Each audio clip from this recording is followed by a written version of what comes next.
Mimimi Games, makers of the Shadow Tactics and Desperado series, have just made their best title yet. Shadow Gambit, The Cursed Crew, is a real-time strategy game featuring excellent gameplay, an intriguing story, great audio, and more.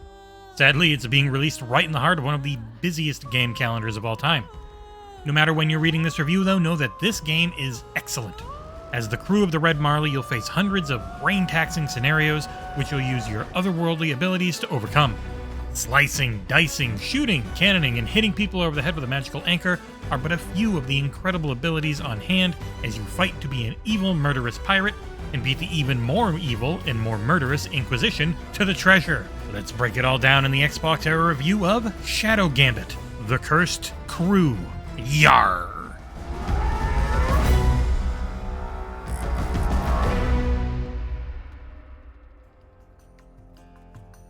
The game starts with you controlling one character, Afia. She is looking to join the magical ship, the Red Marley's crew, and hunt down said ship's late captain's treasure. After freeing the vessel, you'll begin the long journey of reviving its crew. In this world, there are humans and the cursed, the latter of which can be brought back to life using black pearls as long as their souls remain intact. Destroying said souls is the job of the evil Inquisition, led by a powerful ruler who is your main antagonist. Over 20 or so hours, I fought the Inquisition, saved various cursed, and had a hell of a lot of fun. The story, writing, and voice acting do a solid job in slowly introducing you to not only the game's mechanics, but a narrative that I found compelling roughly about a third of the way through. One of the biggest mechanics in the game is the Red Marley's ability to freeze and rewind time. It's a clever way to justify your in-game mechanics of quick saving and loading, and pausing things to plan out your moves. This is a game built to take advantage of save scumming. In fact, it requires it, as your characters only have a few hit points early on, and failure can lead to a very swift death. It's a classic-style game for the developer with a mix of real-time and planned strategy. With a controller, you can directly move your characters, while with the mouse and keyboard, you will click where you want them to go. In between missions, you'll be able to run around and do side quests on the Marley's main deck. And it takes a while to unlock all the playable characters, and to revive each, you'll need that black pearl and a level of soul energy. Once you are ready to embark, you'll bring Afia to the ship's map room and choose a destination. There are a handful of islands that are reused well throughout the campaign, as early quests will rarely touch on the majority of that map. This makes it so that when you are visiting them, it still feels exciting as you finally get to see the rest of that island. Before you can head there, though, you'll need to choose who to take. Each character has a unique set of abilities and passive benefits. Afia and others can climb vines, which makes navigating levels easier. A few of your unlockable crew members can swim, while others hilariously can't. And while you do use a little rowboat to start, you'll need to take out specific enemies and create a portal to then exit a level. Where it gets really interesting, though, is how all of these abilities can be combined through real-time and pre-planned actions. Shadow Gambit allows you to play in real time, or you can pause the action at any point.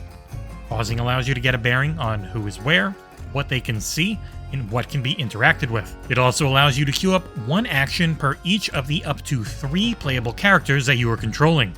My favorite part of the game is utilizing all 3 characters at once to quickly dispatch one or more enemies without causing an alarm.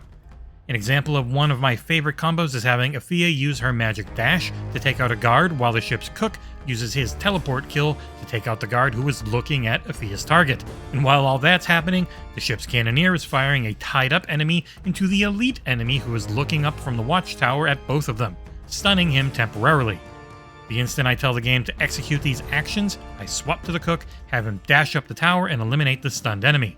And you will pull off moves like that hundreds of times throughout the campaign, and it never stops feeling incredible. Unlocking each crew member does take a fair bit of time.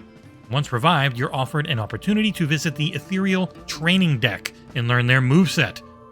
Finding the right mix of stealth, killing, and subterfuge is critical. You'll always want at least one crew member who can distract guards and lure them away from their posts. And while it is possible to get through most missions without it, you're essentially putting the game on extremely hard mode if you try. Each crew member also has a flintlock pistol with which you can shoot mother effers right in the face, though it is extremely loud and will almost certainly gain you an alarm. Once an alarm is triggered, you have to stay hidden for 30 seconds before things finally calm down. And hiding means you're staying out of the Inquisition's vision cones. You can select any enemy at any time and see exactly what they're seeing.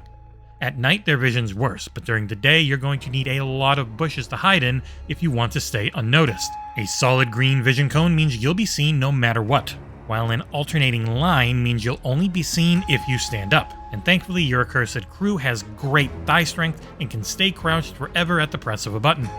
Between your fantastical abilities, the island's abundance of bushes, and several fun-to-use environmental traps scattered throughout, I never found the game to be overly difficult on the normal setting. Graphically, the game looks and runs great on both Xbox Series X and PC. You will mainly play in a 3/4 overhead view, though you can zoom out to a straight-down camera and map, or zoom in for a more front-facing one. I primarily played on PC as I had that code come in a lot earlier than Xbox, and the game's graphics shine thanks to Windows 11's Auto HDR.